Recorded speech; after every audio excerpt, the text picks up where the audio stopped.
예, 안녕하십니까. 여러분들의 백만장자입니다. 사랑합니다, 여러분. 사실은 제가 다른 소식을 전해드릴 게 있었는데 지금 단독으로 뜬 것도 있고 내용도 내용인 만큼 여러분들에게 이 내용을 좀 전달을 먼저 해드리는 게 맞을 것 같아서 여러분께 전달을 좀 해드립니다. 물론 좋은 소식은 아닙니다. 아시아경제에서 나온 삼성전자 반도체 단독으로 뜬 거죠. 반도체 핵심 기술 유출 시도를 적발한 건데, 일단 내용을 제가 좀 알려드리겠지만, 일단 유출이 됐는지 안 됐는지, 이제 시도로만 된 건지 그거는 몰라요. 그거는 좀 조사를 해봐야 되는데, 제가 요 내용과 함께 지금 다른 나라, 일본이라든지 다른 나라는 지금 이런 기술 유출을 어떻게 처벌을 하고 어떤 상태인지도 같이 여러분들에게 좀 소식을 전달해 드리도록 하겠습니다. 그리고 참 이게 안타까운 게 뭐냐면 지금 삼성전자 반도체 핵심 기술 유출을 시도한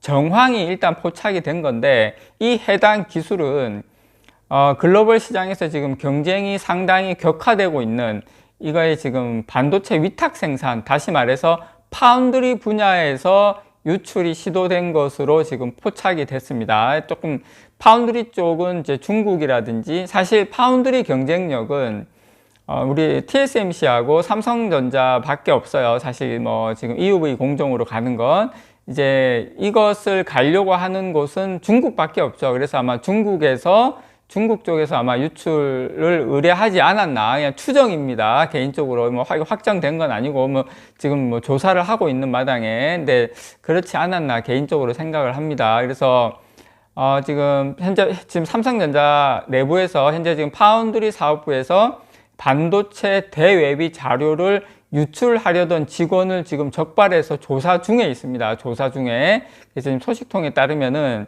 파운드리 사업부의 한 팀에서 해당 정황이 포착된 상황이고요. 당사자를 포함해서 지금 해당 부서원 모두를 조사를 지금 받고 있습니다. 여러분, 지금 정보보호 관련 사례가 있어가지고 지금 조사 중이다라고 삼성전자에서 이야기를 하고 있는데, 이 사건은 어떻게 된 거냐면, 회사 보안 서버에 업로드된 회사의 반도체 관련 대외비 자료를 이 직원이 무더기로 열람하면서 시작이 됐어요. 이 삼성전자에서 이 해당 직원이 하루 만에 이 수백 개 이상의 반도체 관련 파일을 열람한 기록을 의심을 해서 조사에 착수한 것으로 지금 전해졌습니다. 그래서 단순 업무라고 생각하기에는 이게 열람된 파일의 양이 너무 방대했다는 판단 하에서 삼성전자 내부에서 이런 조사하는 팀이 있겠죠. 그래서 이 부분에 대해서 조사를 착수했고, 이 사람이 어떻게 이거를 했냐면, 열람된 파일을 휴대전화를 이용해서 촬영을 했어요. 왜냐하면 이 원격 업무 시스템에서 캡처가 불가능한 구조이기 때문에 이걸 이제 휴대폰으로 찍어가지고 한 건데, 사실 이거 전송하려고 하면 휴대폰으로 그냥 바로 보내기만 하면 끝인데 전송이 안 되길 바랍니다. 그래서 이게 또 가능했던 이유가 뭐냐면, 지금 코로나19 팬데믹으로 인해서 직원들의 안전을 위해서 재택근무를 시행했는데, 이걸 또 악용한 사례가 되는 거죠. 이게 문제가 뭐냐면, 항상 그래요. 선의로 하는 사람들이 대부분인데 꼭 이걸 나쁘게 이용하는 사람들 때문에 다른 사람들까지 피해를 보는 경우가 너무 많아요. 정말 저는 이런 분들 엄벌을 쳐야 된다고 생각합니다. 너무나 안타까운 소식이고요. 이게 본인들의 자녀들이 이 회사 앞으로 다닌다고 생각하면 이런 일 할 수가 있겠습니까, 여러분? 못 하는 거죠. 제가 삼성전자 유튜브를 처음에 이제 다른 뭐 ETF도 하고 뭐 미장도 하고 다 할까 생각하다가 삼성전자 해야 되겠다 한 이유, 투자는 제가 다 하고 있지만 다들 뭐 미장을 해야 되고 뭐 삼성전자는 뭐 이렇게 이야기하니까 똑같이 수익이 그렇게 차이 많이 안 나고 성장주는 대부분 다 좋은데, 미장도 쉴 때는 10년간 누웠던 적이 있는데, 최근 5년, 10년간만 딱 잘 간 것만 보고 하다 보니까 저도 뭐 이렇게 삼성전자 본의 아니게 삼성전자를 이렇게 주력으로 하게 되었는데, 그렇다고 해서 제가 뭐 애국심이 많다 뭐 이런 걸 말씀드리기 떠나서, 어쨌든 제가 대한민국 국민으로서 기본적으로 이거는 좀 아니다, 이런 걸 도대체 돈을 얼마나 아무리 많이 받는다 하더라도 본인이 본인이 몸담은 회사 아니에요. 이게 평생을 본인 자녀들 키워주고 먹여주고 한 데 아닙니까? 여기가. 이렇게 배신을 하면 안 되죠.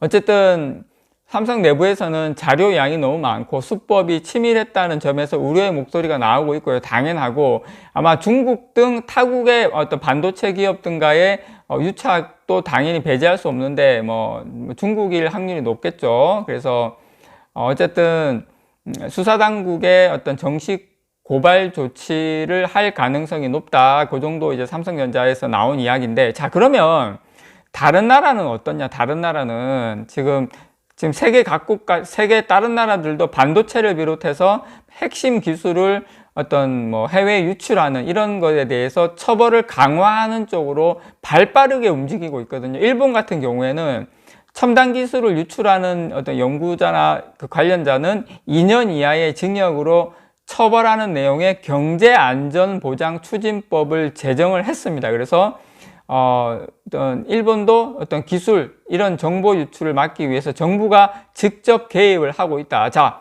그럼 파운드리 세계 1위 기업이 있는 대만은 어떠냐? 대만 같은 경우에는 저번 달이에요. 지난달 국가안전법 개정안을 통과시켰어요. 그러면서 국가 핵심 관건, 뭐 기술, 경제, 간첩죄 이런 거를 신설해가지고 처벌 수위를 상당히 강화했다. 특히 대만 같은 경우에는 중국이 거의 뭐 노골적으로 기술 유출만 있는 게 아니라 뭐 인재 쟁탈도 상당히 심각하죠. TSMC에 있던 직원을 뭐 많이 지금 빼갖고 실제로 중국에 있는 SMIC 같은 경우에 TSMC 직원이 거의 뭐 SMIC의 기술을 뭐 거의 뭐 만들었다 해도 과언이 아닐 정도로 어떤 대만 인력을 대부분 빼가고 있습니다, 여러분. 그래서 대만에서는 국가 핵심 관련 기술 유출하면 5년에서 12년 이하의 뭐 징역 처하고 벌금도 최대 1억 대만 달러, 우리나라 돈으로 1억 대만 달러면요, 우리나라 돈으로 한 43억 정도 됩니다. 물론 이게 다 부과되는 건 아니지만 최대이긴 하지만. 그리고 이제 가장 핵심적인 거 뭐냐면, 저는 이거 우리나라도 좀 도입을 했으면 좋겠어요. 자국 첨단 기술 인력이 중국에서 취업할 때는 정부 심사를 받도록 하는 등 절차를 상당히 까다롭게, 그래서 국가 핵심 기술을 타이트하게 관리를 하고 있다. 그래서 우리나라도 어떤 삼성이나 뭐 SK 하이닉스나 아니면 좀 첨단 쪽에 근무하셨던 분이 해외로 취업하려면 국가에서 그거에 대해서 심사를 받는 등 우리나라도 이런 부분에 대해서 좀 강하게 해야 되지 않나, 그렇게 생각을 합니다. 물론 우리나라도 안 하는 건 아니에요. 작년 말에 반도체하고 뭐 디스플레이하고 배터리하고 세계적인 이 경쟁력을 갖춘 국내 주요 어떤 기술들을 국가 핵심 기술로 추가 지정해야 한다는 지금 결정을 내리고 관련 작업을 진행 중에 있습니다. 하지만 진행 중에 있긴 한데 지금 올해 상반기 안으로 추가 지정될 국가 핵심 기술에서는 반도체 분야가 지금 대거 빠졌거든요. 그러니까 저는 이런 거 왜 빠지는지 이유를 모르겠어요. 이게 뭐 타국의 어떤 압력을 받는 건지 뭐 로비가 오는 건지 왜 이게 빠지는 거죠. 하여튼 우리나라도 지금 이런 부분에 대해서 좀 빠졌는데 좀 더 보강을 해서 이런 뭐 특별법이라도 좀 만들어 가지고 반도체 특별법이라도 만들어서 좀 했으면 좋겠다. 좀 생각을 합니다, 여러분. 그래서 오늘 제가 급하게 여러분들에게 이런 소식 내용 좀 전달을 해 드리도록 하겠습니다. 기본적으로 저는 우리 대한민국 국민이라면 기본적으로 삼성전자, 현대차, 뭐 LG전자, 물론 우리나라 기업보다 더 좋은 데 많아요. 근데 우리나라 기업이 기본적으로 어느 정도 뭐 택도 없이 안 좋은 게 아니고 어느 정도 잘 하고 있으면 사랑하고 투자해주고 그 다음에 격려해주고 감시해주고 이런 게 또 필요하지 않나, 그게 대한민국 국민으로서의 기본 자질이 아닌가, 그런 생각을 좀 가져봅니다. 이상 여러분들의 백만장자였습니다. 사랑합니다, 여러분.